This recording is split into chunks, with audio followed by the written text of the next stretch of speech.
এই আয়াতের বক্তব্যটা হুবহু 4 জায়গায় আছে কোরআন। রব্বানা ওয়াবআস ফীহিম রাসূলাম মিনহুম ইয়াতলু আলাইহিম আয়াতিকা, এইটা এক জায়গা। কামা আরসালনা ফীকুম রাসূলান ইয়াতলু আলাইকুম আয়াতিহি, এইটা একটা জায়গা। আর এই লাকাদ মান্নাল্লাহু আলাল মুমিনিন, এখানে একটা বাদ। আরেকটা আছে হুয়াল্লাযী বাআসা ফিল উম্মিয়িনা রাসূলাম মিনহুম ইয়াতলু আলাইহিম আয়াতিহি। আল্লাহ তাআলা 4 বার কোরআনে বলছে যে রাসূল পাঠাইছি, নবী পাঠাইছি, হে দুনিয়াবাসী কোরআনুল কারীমের তেলাওয়াতের জন্য, কোরআনের তেলাওয়াতের জন্য, কোরআনের তেলাওয়াতের জন্য।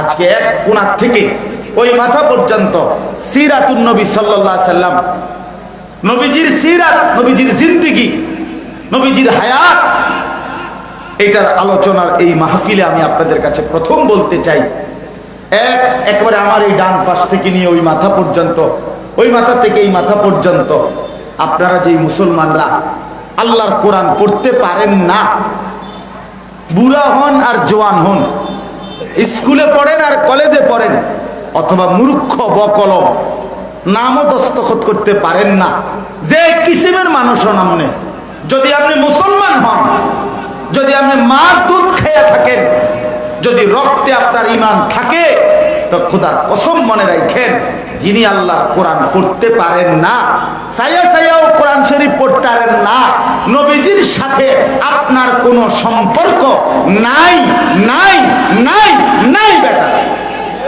আমি চ্যালেঞ্জ করলাম, সাহস থাকলে তুমি এখন দাঁড়াও, এখন দাঁড়াও, জওয়ান হোক, বুড়া হোক, নেতা হোক, মাতবর হোক, দাঁড়াও। মুহাম্মদ আরবির সাথে তোমার কোনো সম্পর্ক নেই, রাসূল আকরাম সাল্লাল্লাহু আলাইহি সাল্লামের সাথে তোমার কোনো সম্পর্ক নেই। এত রং না,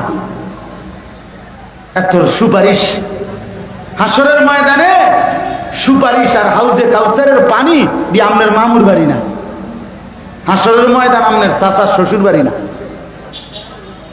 আপনারা যারা মনে করছেন জিলাপি খাবেন আর বিরিয়ানি খাবেন আর সিগুনি কইবেন আর গজল গাইবেন আর ডুলবেন, হ্যাঁ সুল্লুক কইবেন, আপনারে নবী সুপারিশ কইরা আলগি দিয়ে বেহেস্ত দিয়ে পড়বো। কা বেহেস্ত এত সস্তা হয়ে গেল?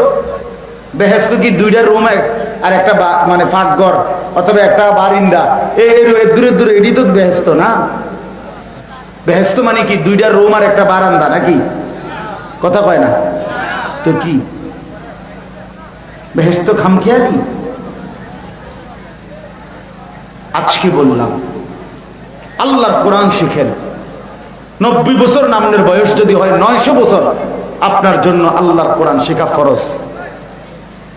যার কোরআন শরীফ শুদ্ধ না, দেখে দেখেও যিনি সহি শুদ্ধ কোরআন শরীফ পড়তে পারেন না, অথবা নামাজ হওয়ার জন্য যেটুকু কোরআন দরকার, কমপক্ষে 4টা সূরা, সূরায়ে ফাতিহা একটা, 5টা, এত্তুর সূরা কেরাত যার শুদ্ধ নাই, নামাজের দোয়া কালামগুলো যার শুদ্ধ হয় না, আত্তাহিয়াতু লিল্লাহি আসসালাওয়াতু ওয়াত-তাইয়্যিবাতু, এটা ঠিক যেমনি এমনি কইতারেন না। আল্লাহুম্মা ইন্না নাস্তাঈনুকা ওয়া নাস্তাগফিরুকা, এটা শুদ্ধভাবে পড়তে পারেন না। কোরআন শরীফের তাব্বাত ইয়াদা, কুল হুয়াল্লাহু আহাদ, এই সূরাগুলো শুদ্ধ পড়তে পারেন না। এই অবস্থায় যারা নামাজ পড়েন, অশুদ্ধ কোরআন পড়ে সূরা কেরাত যাদের ভুল, আপনাদের নামাজ হয় না, হয় না, হয় না, দন্তান নয় কান না, কিচ্ছু ঘোড়ার ডিমও হয় না, ঘোড়ার ডিমও নাই, ঘোড়ার বাচ্চা, ঘোড়ারও তো ডিম নাই, তা আপনার করতে ডিম। কথা বোঝেন নাই? হ্যাঁ, আমাদের দেশের ছেলে পেলে মাতবর, হে মনে করে আমি স্কুলে পড়ি, আমারটা একটা ওইলেই হয়েছে, আমি আপনি উড়ানামা করলে হয়েছে, শুক্রবারে যাই মসজিদে পিছি দিয়ে খারাই, আপনি উড়ে আর নামে মনে করছে নামাজ পড়ে। আরে বেটা বেউকুফ, ইমাম সাহেবের আব্বাই নিয়ে হিসাব নিব, হাসরে হিসাব তো নিবে আল্লাহ।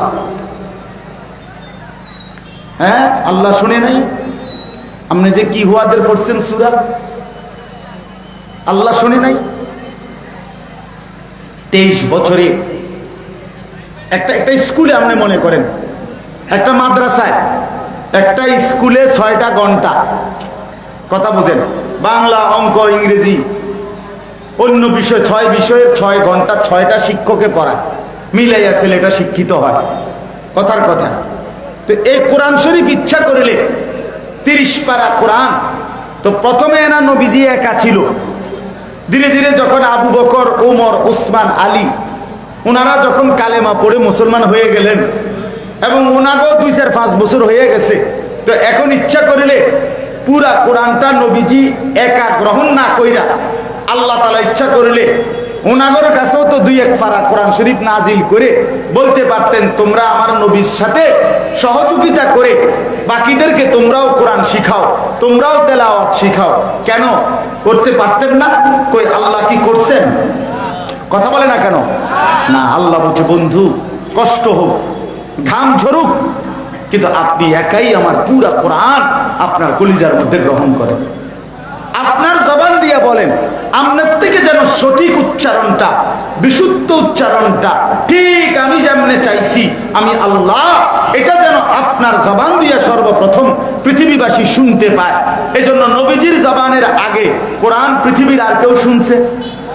কথা বোঝেন নাই?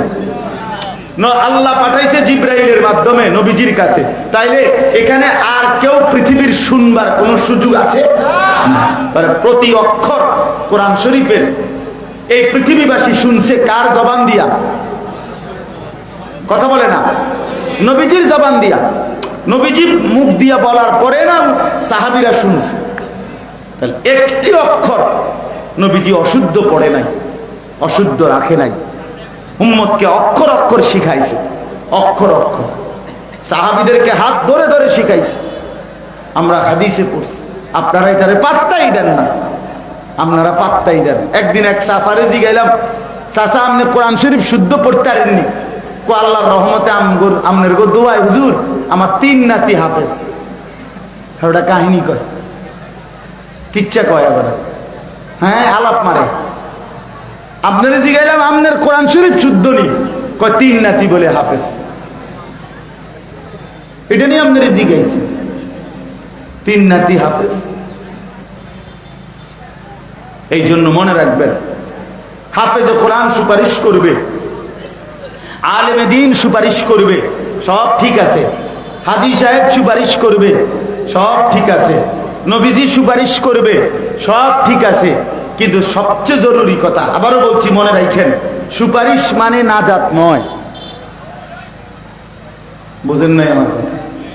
সুপারিশ করলেই উনি জান্নাতি না, না। সুপারিশ মানে অনুরোধ, সুপারিশ মানে আবেদন, ফয়সালা শুধুই আল্লাহ তাআলার হাতে, ফয়সালা আল্লাহ তাআলা। সুপারিশ তো করবে অনেকের জন্য, কিন্তু ঠিক আমাকে যে মুক্তি দিবে তার কি নিশ্চয়তা? তার কি নিশ্চয়তা?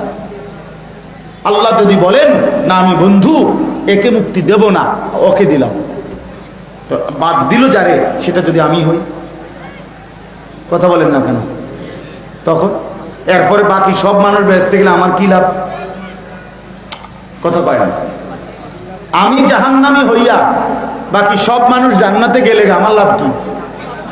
তো এরপরে আরো 1000 রে বাঁচাই দিল, আরই তো আমার তো আটকাই দিল,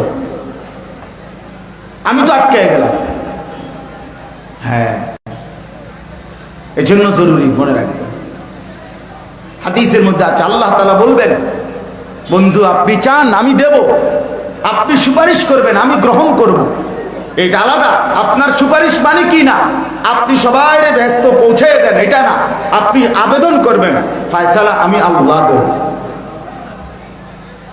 এই জন্য ধোঁকা খাবেন না, কষ্ট করে আল্লাহর কোরআন শিখেন, খামখেয়ালি করেন না, মাতবরি করেন না। চা খায় আর বিড়ি খায়, বন খায়, পান খায়, মানে অহংকারী করে। আরে বেটা হুজুররা হুজুররা কত কথা কয়, বেটা হুজুররা সব কথা কি ধরলে চলন যাবনি? এরকম চালাক কিছু গ্রামের কিছু মাঝ বয়সী এমন আছে, পণ্ডিত, পণ্ডিত মানে দুগা ভাত খায় ভালো, টাকা পয়সা হয়েছে কিছু, এখন বিল্ডিং আছে, আর এই ফাঙ্গাস তেলাপিয়া, ধনিয়া পাতা, কাঁচামরিচ, হ্যাঁ, দুন্দুলার করলা খায় আর মাত বড়ি করে। বাপসাব এমন মনে যেন ব্যস্ত 2-4 বার ঘুরিয়া পড়ছে। এত সোজা না, আখেরাত এত সস্তা না। আমার শায়েখ আল্লামা মুফতি মুশতাকুন নবী সাহেব বলে, বেহেশত এত সহজ না যে না চাইলেই পেয়ে যাবেন, বেহেশত এত কঠিনও না যে চেষ্টা করলেও পাবেন না। কথা বোঝেন নাই? চেষ্টা করলেও পাবেন না এমন কঠিনও না, আবার কোন চেষ্টা ছাড়াই আপনি হঠাৎ তুইটা বেহেশতে যাবেন গা, এত মামুর বাড়িও না। এটা এত মা, এটা বিড়ি খেতে খেতে বেহেশতে যাওয়া না, বুট মরির দোয়ান না, চা বিস্কুটের দোকান না এটা। আল্লাহ আমাদেরকে বুঝ দান করেন।